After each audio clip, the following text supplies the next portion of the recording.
Selamat pagi. Di sini kita membuat video podcast untuk memenuhi tugas agama. Tema untuk hari ini kita akan membahas tentang siswa memahami buah-buah roh dalam kehidupan sehari-hari. Jadi hari ini kita akan membahas tentang buah-buah roh. Oke, seperti tadi yang sudah Ika bilang, kita akan membahas tentang buah-buah roh. Nah, sekarang di sini ada siapa? Ika Bogum, Dulu Pincim. Dan saya Resan Nakogoya. Nah, pertanyaan pertama untuk kita adalah, apa yang kamu pahami tentang perbuatan daging dan buah roh? Siapa yang mau pertama jawab?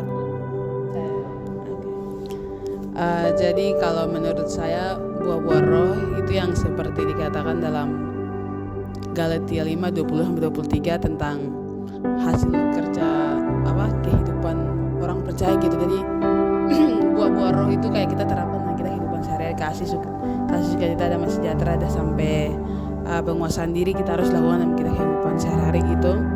Terus kalau perbuatan daging itu kayak hal-hal yang berlawanan dengan buah-buah roh tersebut. Jadi tidak mengasihi sesama, pokoknya kayak keegoisan, terus kayak egois, kayak terus suka iri hati kayak gitu. Pokoknya buah-buah roh itu Tuhan membuat kita untuk mengasihi sesama begitu, kayak supaya kita hidup tuh damai. Tapi pokoknya keinginan daging atau perbuatan daging itu yang berlawanan dengan buah-buah roh. Di sini saya mau menjelaskan buah-buah roh. Buah-buah roh itu macam kasih sukacita, damai sejahtera, kesabaran, kemurahan, kebaikan. Daging, perbuatan daging telah nyata yaitu percampuran, kesebaran, hawa nafsu, penyembaran berharga, iri hati. Kalau dari saya tuh perbuatan daging sendiri tuh yang hal-hal duniawi ya, hal-hal yang bersangkutan dengan duniawi, seperti yang tadi juga Tuhan Dolphin sebutkan, kayak ada percabulan, kecemaran, perselisihan, iri hati, dendam dan sebagainya. Nah, jika kita percaya kepada Tuhan, terus kita menuruti hidup menurut buah-buah roh, maka kita tuh tidak akan menuruti keinginan daging gitu. Kayak kan keinginan daging sama buah roh itu sangat berlawanan sekali gitu. Jadi kalau kita sudah memilih buah roh, maka kita tidak akan terlalu terikat dengan perbuatan daging itu sendiri. Oke. Selanjutnya adalah kalian pernahkah tidak berada di keadaan dimana tuh perbuatan daging menguasai kalian begitu? Kayak misalkan tadi Dolphin sudah sebutkan kayak itu kesenaran, iri hati atau apapun itu. Kayak kan pernahkah tidak berada di situasi seperti itu? Kalau ada bisa diceritakan. Saya ada, jadi pernah di mana saya tuh berada di posisi di mana saya punya uang persembahan ada sekitar 10.000. Terus sebenarnya saya tidak lapar, saya sudah sarapan pagi. Namun di situ di depan gereja tuh ada yang jual cilok, bisa habis pulang gereja bisa beli cilok jajanan lainnya gitu. Jadinya waktu itu tuh karena terus uangnya kan 10.000, kayak bisa-bisanya Tuhan kan memberikan kita berkat banyak gitu, tapi kayak bisa-bisanya saya merasa kayak uang 10.000 kan terlalu besar buat Tuhan gitu. Jadi saya simpan, terus pulang gereja baru saya beli cilok, jajan-jajan. Jadi kayak menurut saya tuh kayak waktu itu tuh saya punya keinginan dagingnya tuh kayak terlalu tinggi untuk jajan dan sebagainya. Jadi mungkin lain kali kayak kalau mau kasih persembahan begitu tidak usah merasa besar atau kecil, karena apa yang Tuhan sudah lakukan dan kita punya kehidupan tuh lebih besar dari apapun yang kita kasih begitu. Kita saja masih berbuat dosa, jadi kalau bisa mau memberikan yang terbaik buat Tuhan begitu. Jangan merasa untuk Tuhan tuh tidak boleh merasa kayak kurang begitu. Maksudnya kita harus berbuat membalas apa yang Tuhan sudah berikan kepada kita begitu. Itu dari saya mungkin dari Dolphin. Di sini saya mau menjelaskan, pernah saya juga pernah dari teman-teman saya pernah iri hati, kayak macam pernah setiap hari Minggu tuh pernah saya beli setiap hari-hari karena dong pernah cerita iri hati begitu. Kalau saya kayaknya pernah juga, cuman lebih ke dendam sih. Kayak tadi masalah apa, tapi saya tidak ingat masalah persisnya seperti apa, tapi saya pernah dendam itu. Tapi yang anehnya saya tidak tahu, tapi kalau saya dendam nanti tidak nyampe 2 hari, sehari, nanti kayak tiba-tiba main sama-sama lagi kayak lupa kayak gitu ya. Tapi saya paling sering tuh dendam sih, tapi dendamnya tuh bisa sampai seharian gitu. Oke. Nah, setelah kita bahas tentang itu nih, sebenarnya apa sih yang kalian tahu tentang buaro? Apa itu buaro gitu yang kamu tahu? Kalau menurut saya sih seperti yang tadi kita bicara, saya awalnya sudah bilang dia buaro itu hasil kerja dari orang-orang percaya tuh. Jadi kita sebagai orang-orang yang percaya akan Tuhan begitu tuh sudah diberitahu di dalam Galatia 5 ayat 22 sampai 23 tentang buaro yang kasih, sukacita, damai sejahtera, kesabaran, kemurahan, kebaikan, kesetiaan, kelembutan, dan penguasaan diri. Jadi menurut saya kalau kita melakukan buaro ini, itu kita bisa apa yang Tuhan perintahkan tuh ada di sini. Jadi kita kalau kita melakukan ini ya kita sudah melakukan apa yang Tuhan perintahkan gitu. Karena dengan ya begitu lah pokoknya menurut saya tuh buaro itu pesan dari Tuhan supaya kita melakukannya di dunia ini agar kita bisa menjadi anak yang Tuhan inginkan, kita menjadi apa begitu tuh kayaknya bisa diterapkan buaro. Kita bisa menerapkan buaro hingga kita menjadi apa yang Tuhan mau kita lakukan di dunia ini gitu. Dan buaro ini kita juga harus mengikuti harus kita ikut dalam buaro supaya kita juga jadi orang yang baik, percaya begitu. Kita harus ikut buaro. Kalau menurut saya buaro itu untuk menggambarkan karakteristik atau sifat yang seharusnya dimiliki begitu. Kayak sebelumnya kan kita bahas tentang perbuatan daging itu berarti yang sifat yang seharusnya kita tidak miliki, terus sebaliknya buaro gitu. Nah, setelah kita bahas nih apa tuh buaro, perbuatan daging di awal, menurut kalian kayak melakukan perbuatan daging atau buaro, maksudnya kayak lebih mudah mana? Lebih mudah melakukan perbuatan roh atau perbuatan daging? Kalau menurut saya sih lebih mudah melakukan perbuatan daging. Karena kayak mudah saja begitu, kayak tadi satu contoh yang tentang uang persembahan begitu. Jadi kayak hal-hal yang berhubungan dengan dosa tuh kayak mudah untuk dilakukan. Menurut saya begitu sih, saya tidak tahu kenapa, tapi intinya yang berhubungan dengan keinginan daging tuh lebih mudah. Sama kayak tadi, saya juga ada bicara kayak tadi tuh kayak macam mudah untuk kayak bagaimana diampuni kayak Mau tambahkan, jadi kayak lebih mudah melakukan hal-hal yang keinginan daging. Kenapa? Maksudnya gini, Tuhan bilang kan kita mengasihi orang yang kita harus mengampuni orang yang berbuat salah sama kita gitu toh.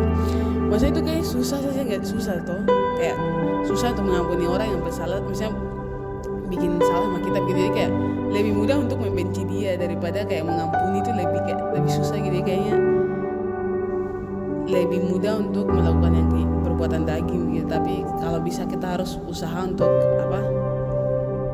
membalikkan begitu ya, lebih mudah untuk berbuat buaro daripada perbuatan daging begitu. Oke, kalau menurut saya setuju dengan Nika pendapat juga sih, kayak lebih mudah untuk melakukan perbuatan daging gitu. Kayak tadi yang Ha bilang, saya tuh sering sekali dendam begitu, dan iya sih kayak sulit untuk mengampuni, tapi begitulah. Nah, selanjutnya nih tadi setelah kita diskusikan, kita mau bahas lebih dalam tentang kasih. Nah, jadi saya mau tahu dong sebenarnya apa tuh kasih, terus itu bagaimana kalian menerapkan kasih itu dalam kalian kehidupan sehari-hari begitu. Terus mengapa kasih itu penting dalam kalian punya kehidupan? Kalau menurut saya Tuhan atau misalnya ada alasan mengapa di antara buah-buah roh ini kasih ditaruh pertama. Karena menurut saya kasih berarti kita mengasihi sesama toh. Contoh saya mengasihi Reza, mengasihi Dolphin, otomatis nanti kan kamu juga akan mengasihi saya. Macam misal kalau kita kayak saling mengasihi begitu, itu akan membuat kita sukacita begitu, kayak tidak ada masalah di antara kita. Jadi ini buah-buah roh yang selanjutnya itu akan diikuti dengan adanya kasih menurut saya. Jadi kalau kita mengasihi sama itu kita akan merasakan sukacita, terus kita akan merasakan damai sejahtera. Jadi kayak kita mengasihi sama, tidak punya dendam kepada siapapun, kita mengasihi semua, jadi kita akan merasa damai di dalam kita diri. Terus kita akan sabar. Kalau kita mengasihi orang, otomatis kita akan sabar. Terus otomatis kita akan murah hati kepada sesama karena kita mengasihi mereka. Terus kita baik karena kita mengasihi sesama, kita akan baik terhadap mereka. Nah, jadi menurut saya tuh kasih ini, kalau kita mengasihi, jadi kita otomatis kita harus mengasihi Tuhan utama ya. Tuhan itu nomor satu, setelah itu baru sesama manusia. Jadi Tuhan suruh kita untuk mengasihi sesama.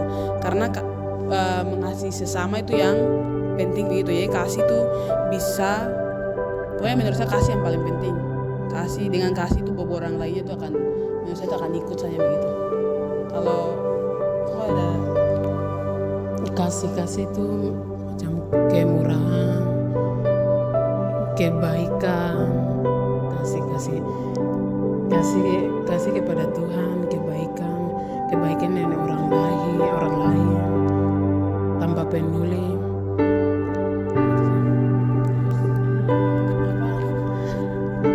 Ini contoh kehidupan kasih dalam kehidupan sehari-hari seperti apa, sama kenapa kasih itu penting dalam kehidupan. Kasih dalam kehidupan sehari-hari.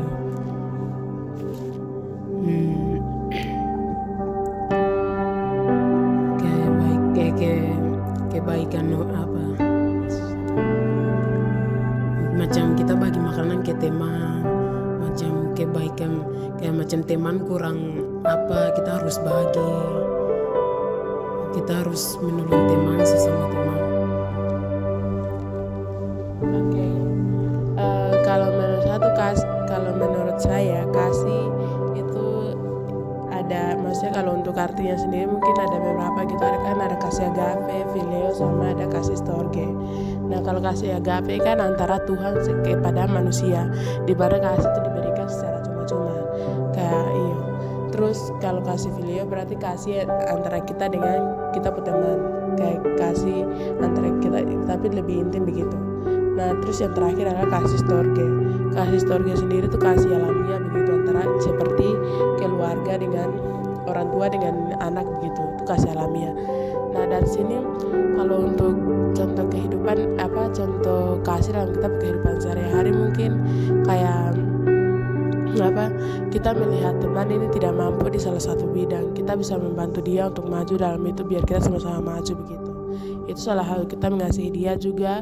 Terus bisa juga kayak saat teman melakukan hal yang kurang baik, kita bisa menegur dia.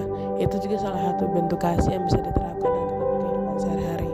Terus kasih ini kenapa sangat penting dalam kita kehidupan, karena ini jika kita misalnya kita bayangkan aja nih, kalau Tuhan tidak memiliki kasih yang besar begitu, kayak Tuhan tidak mungkin mau bisa memberikan pengorbanan yang cuma-cuma kepada kita tuh, kalau Tuhan tidak memiliki kasih yang lebih besar begitu. Karena itulah kita juga harus punya kasih yang besar terhadap kita sesama begitu, karena kasih itu sangat berdampak positifnya, itu sangat baik begitu. Nah, terakhir nih, kira-kira kita sebagai remaja Kristen, apa sih yang menghambat kita untuk tidak melakukan buah roh? Kan kita kan sudah bahas buah roh tuh hal-hal yang baik begitu toh. Nah, sebagai remaja nih, apa yang sering menghambat kita untuk melakukan buah roh? Kalau menurut saya sih masalah-masalah yang bisa menghambat kita untuk melakukan buah roh itu otomatis yang kayak tadi, keinginan daging. Keinginan daging ini pasti di masa-masa remaja itu, yakin pasti keinginan daging itu sangat besar. Terus menurut saya juga lingkungan yang kurang baik itu bisa menghalangi kita untuk melakukan buah roh. Contohnya lingkungan teman yang kurang, kan lingkungan itu kan kayak teman orang-orang di sekitar kita tuh. Jadi contoh kalau kita berteman dengan orang-orang yang suka mabuk, otomatis kita akan menjadi orang yang suka mabuk. Sama halnya dengan ini, kayak contohnya nih, kau punya teman-teman semua suka main basket, otomatis kau akan ikut. Kayak terus teman-temanmu dikelilingi oleh teman-teman yang suka bermain bola, pasti akan suka main bola. Sama halnya dengan itu, kalau kita dikelilingi dengan teman-teman yang suka iri hati terhadap sesama, itu otomatis kita akan, walaupun kita awal-awal itu tidak akan mau, tapi kayaknya lama-lama itu akan diikut gitu. Kita dikelilingi dengan orang yang suka marah-marah, kita bisa jadi orang yang suka marah-marah gitu. Jadi memang pilih-pilih teman tuh tidak baik. Di sekolah tidak boleh pilih-pilih teman, namun dalam hal seperti ini kita harus bisa memilih teman. Dengan siapa kita berteman, kita boleh berteman dengan semua orang, tapi kita jangan ikut arus dengan hal-hal yang negatif gitu. Jadi kalau bisa kita menjadi dampak baik buat orang lain. Kalau memang teman-temannya ada yang sudah di luar dari jalur yang kasih yang jalur bawa roh tadi. Jadi kalau bisa menurut saya sih di lingkungan nih kita bisa pilih-pilih teman yang mana yang bisa kita jadikan teman, biar kita juga tidak jalan ke hal yang buruk gitu. Jadi menurut saya lingkungan itu penting.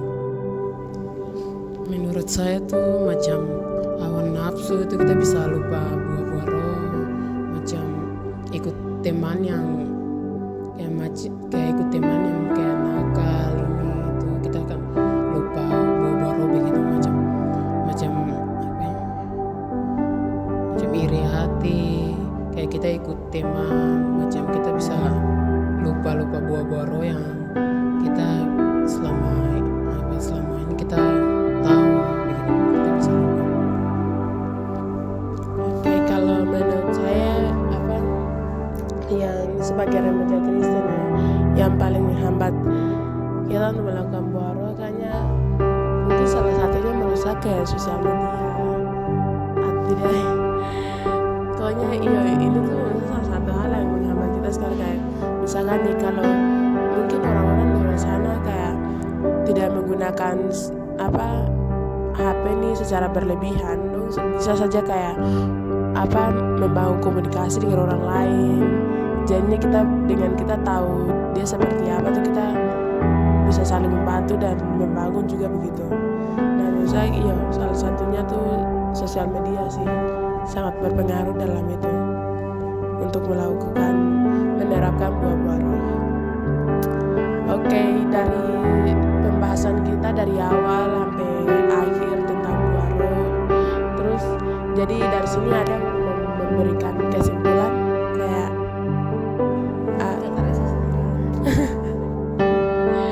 oke, kalau kita menarik kesimpulan dari atas sampai bawah ya, itu intinya adalah kita harus menerapkan buah-buah roh itu dalam kehidupan kita sehari-hari, karena itu akan dampaknya itu sangat baik.